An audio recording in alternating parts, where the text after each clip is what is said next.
voilà. Professeur Jean Coppens, bonjour. Bonjour. Voilà, vous êtes l'auteur de l'ouvrage qui est paru aux éditions L'Harmattan, Les marabouts de l'arachide.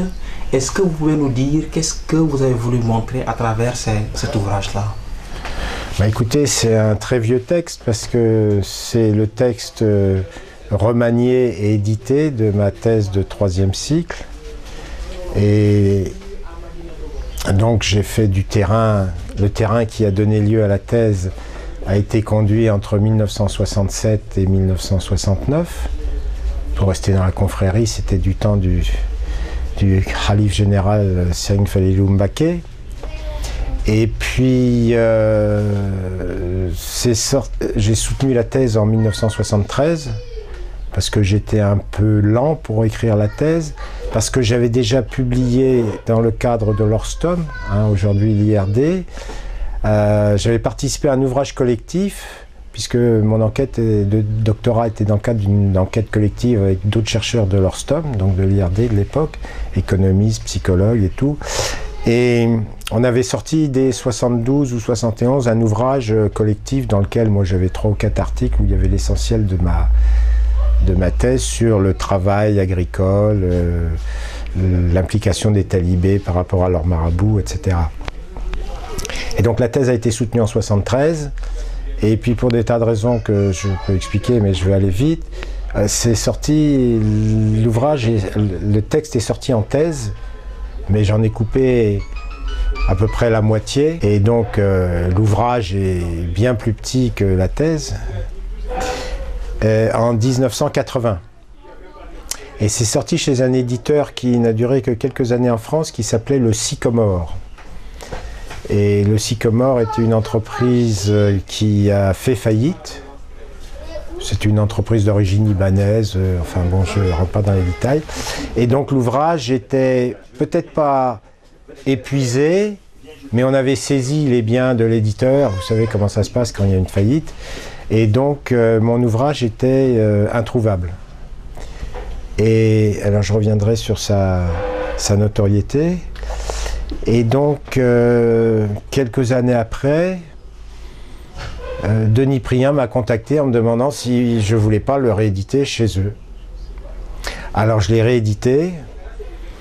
Alors je crois que j'ai pas pu corriger parce que c'est un facsimilé, hein. Et puis à l'époque j'étais au Kenya, je faisais autre chose. Mais j'ai ajouté à la fin, en annexe, un débat qui avait eu lieu dans la revue Politique africaine, dans le numéro 4, en 81, sur mon livre. Et le titre du débat, enfin de mon intervention dans le débat, c'était « Les marabouts de l'arachide n'existent plus ». Parce que déjà, 10 ans après mon terrain, on voyait bien que les talibés urbains, commerçants, hommes d'affaires, fonctionnaires, étaient un peu le nerf de la guerre de la confrérie, apportaient beaucoup plus d'argent, et puis l'économie arachidière commençait sa lente descente aux enfers. Donc moi j'ai expliqué tout ça avec des collègues spécialistes du Sénégal. Dans ce débat, il y a Christian Coulon, il y a Étienne Leroy, et donc c'était la confrérie évolue, elle n'a pas changé pendant 30 ou 40 ans, depuis les années 20 en gros, et puis tout d'un coup l'urbanisation, l'indépendance, tout ça, ça a quand même considérablement changé pas la structure, mais la fonction et l'activisme de la confrérie.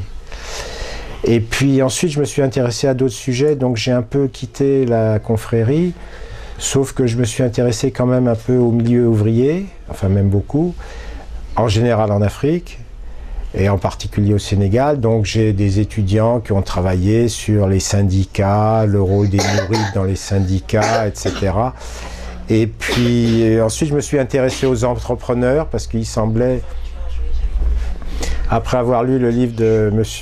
Malik Ndiaye sur les Modou et la société d'accaparement, qu'il se constituait comme une classe de petits entrepreneurs du secteur dit informel qui allait prendre un peu le pouvoir économique et peut-être politique, puisque beaucoup de gens ont dit que le président Abdoulaye Wade représentait un peu les intérêts de loin de cette catégorie sociale. Alors j'ai continué de temps en temps je m'intéressais un peu à ce qui se passait de loin à travers des amis, des collègues, pardon. Et puis, comme je vous l'ai dit, le président Wade a été élu en 2000. Et là, j'ai un collègue qui dirigeait la revue Afrique contemporaine, qui m'a téléphoné, qui m'a dit bah il y a quand même un changement au Sénégal, le PS a été battu, etc. C'est Monsieur Wade. J'aimerais que tu m'écrives un article sur où en est la confrérie mouride en 2000. Alors je lui ai dit mais je m'intéresse plus à la confrérie, j'étais plutôt passé pour aller vite, je m'intéressais beaucoup à l'Afrique du Sud. Je lui ai dit moi je suis pas vraiment à jour. Il m'a dit non, moi je fais ce numéro. D'ailleurs, les autres auteurs sont des étudiants à moi, M. Tariq Daou, Mme Fabienne Sanson. Ils ont écrit chacun des articles. Il y a eu aussi Jean Schmitz de l'IRD sur leur sujet, sur l'évolution du Sénégal. Donc j'ai dit bon, bah, je me dévoue, j'écris. Alors j'ai écrit un article, mais j'ai tout lu ce que j'avais pas lu depuis 10 ou 15 ans. Et alors j'ai intitulé mon article Mouride des champs, mouride des villes, mouride de l'internet et du téléphone portable. Alors le titre avait frappé, mais il montrait bien une extrême modernisation des moyens disons, de communication de la confrérie. Et puis, alors du coup, je suis retombé dans les affaires sénégalaises. Je suis revenu plusieurs fois au Sénégal, j'ai passé toute l'année 2006 ici, et je me suis intéressé, alors est-ce que la confrérie, c'était un peu la question que se pose aussi mon collègue Jean-Pierre Dozon, anthropologue à l'École des hautes études en sciences sociales, est-ce que la confrérie, et le président Wade jouait un peu dans ce sens-là, n'est-elle pas devenue vraiment, plus qu'avant, un État dans l'État?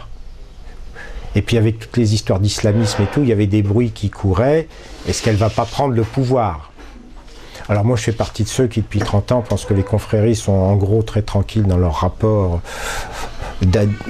d'échange de services avec l'appareil d'État et les catégories sociales dominantes et qu'ils n'ont pas du tout l'intérêt de faire ni un État islamiste, c'est pas leur théorie théologique, et ni de prendre le pouvoir parce que en gros il y a des hauts fonctionnaires mourides qui sont tout à fait compétents, ils ne seraient pas du tout d'accord pour cela.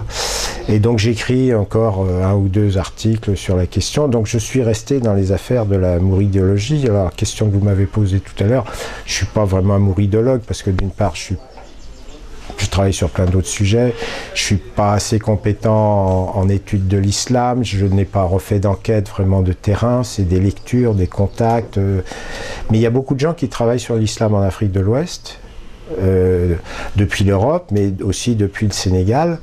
Je constatais que j'avais au moins presque une demi-douzaine de noms de Sénégalais qui travaillent sur l'islam, voire un peu la confrérie, depuis 10-15 ans. Alors le premier d'entre eux dans la chronologie, c'est le géographe Chergey, qui a fait un livre remarquable, enfin une thèse, qui est devenue un livre sur Touba. Et puis il y a Cher Anta Babou qui a fait la première étude conséquente sur le fondateur de la confrérie et qui a une réinterprétation de cette histoire qui change un peu tous les lieux communs que les non-islamologues, non-historiens avaient jusqu'à présent sur la naissance de la confrérie. Il y a d'autres spécialistes de l'islam comme M. Abdurrahman Sek qui est à Saint-Louis, Madame Mam Pendaba qui est aussi à Saint-Louis. Et donc l'islamologie qui avant était une affaire, excusez-moi, de Toubab est en train de devenir, pour ce qui concerne le Sénégal, mais aussi dans d'autres pays, je sais au Burkina Faso, en Côte d'Ivoire, une affaire, un domaine pris en charge par les chercheurs nationaux parce que alors, l'islam est la seconde culture du Sénégal, mais même dans d'autres pays où l'islam n'est pas dominant, les chercheurs africains, les jeunes générations s'intéressent à l'islam. Donc, la confrérie a suffisamment évolué depuis sa fondation pour qu'on continue à s'y intéresser. Mon seul regret, c'est que... Alors, on parle... Les mourides font tout pour cela, vous me direz. Mais donc, on parle toujours des mourides et beaucoup moins des autres confréries. Alors que c'est, paraît-il, statistiquement, démographiquement, c'est quand même pas la plus importante du Sénégal. C'est la Tidjania.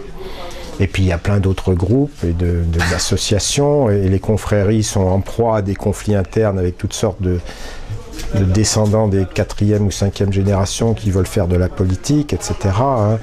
Par exemple, Serigne Modou Kara. Et puis, il y a des grandes questions politiques, sur la laïcité, sur le rôle international de l'islam qui, dans les pays du Moyen-Orient et de l'Asie du Sud, pose quand même problème avec le terrorisme islamique, et y compris chez votre voisin du Mali. Bon, il semble qu'au Sénégal, et les confréries jouent un grand rôle, le calme civique, le calme politique règne, et c'est apporté au crédit des confréries islamiques au Sénégal. Alors moi j'espère que l'étude des confréries reprendra peut-être des thèmes anciens, puisque les marabouts de l'arachide, on voit bien que ça veut dire s'intéresser à la culture de l'arachide et donc à la campagne. Et j'avoue que ça fait longtemps, je ne lis rien sur les mourides de la campagne. Hein, on parle des mourides des villes, on parle des mourides commerçants, ouvriers, tout ce qu'on veut, des chanteurs, mais le paysan, hein, le badolo de base, il est un peu absent des recherches. Et en 40-50 ans, ça, même si l'arachide n'est pas l'objectif numéro 1 de l'économie sénégalaise, quand même, il y a beaucoup de paysans dans les campagnes qui sont mourides. Et donc ça serait bien qu'on retourne un peu, voir comment ça se passe. Je veux bien que mon livre ait ouvert des perspectives, mais aujourd'hui c'est plutôt un livre d'histoire. Alors la diaspora mouride ou sénégalaise ou islamique, africaine, en France et en Europe, puisque la France n'est peut-être pas le point d'arrivée le plus important, hein, c'est peut-être l'Italie et l'Espagne, et puis aussi les États-Unis. Monsieur Ousmane Khan vient de sortir un livre remarquable sur les Sénégalais aux États-Unis et à New York. Hein, et Cheranta Babou, qui lui-même vit aux États-Unis, a écrit des articles sur les mourides à New York. Hein. Donc ça fait partie de l'étude de la confrérie. Mais je dirais paradoxalement, c'est cette diaspora, à la limite, elle est mieux connue aujourd'hui, parce qu'il y a aussi plein d'étudiants africains ou sénégalais qui se disent, tiens, c'est une occasion d'étudier un peu mon pays sans avoir à y retourner. Hein. Donc des mourides à Paris, ça coûte un billet de métro, alors que des mourides à Dakar, ça coûte un billet d'avion. Hein. Et donc ça, c'est très développé. Mais il y a une chose dont on se rend compte, et moi ça soulève des questions importantes, c'est que la confrérie mouride, elle est restée sénégalaise. Alors il y a un certain prosélytisme entre les confréries, mais enfin on ne parle pas vraiment, apparemment les conflits n'ont jamais été trop violents et plus symboliques que réels. Mais on doit bien se rendre compte que les musulmans du Mali, de la Côte d'Ivoire, du Niger, il n'y a pas de mourides. Ou s'il y a des mourides, c'est des Sénégalais. Alors il y a peut-être quelques individus. Mais donc ça pose une question sur la nature des confréries sénégalaises. Elles sont très puissantes au pays, elles sont puissantes dans les diasporas sénégalaises à l'étranger, mais finalement, ou dans les diasporas sénégalaises en Afrique, mais elle n'a pas cherché à, j'allais dire, trouver l'adhésion d'autres fidèles musulmans qui sont affiliés à la Tidjania ou à d'autres affiliations dans tous les autres pays, au moins de l'Afrique de l'Ouest. Et c'est une question intéressante à approfondir. Aujourd'hui, il y a des mourides à Shanghai. Il y a sûrement un marabout mouride, peut-être à Shanghai. Bon, il y a des musulmans en Chine, ils ne sont pas forcément bien vus, mais je ne vois pas les mourides essayer de faire de prosélytisme auprès des Chinois. Hein.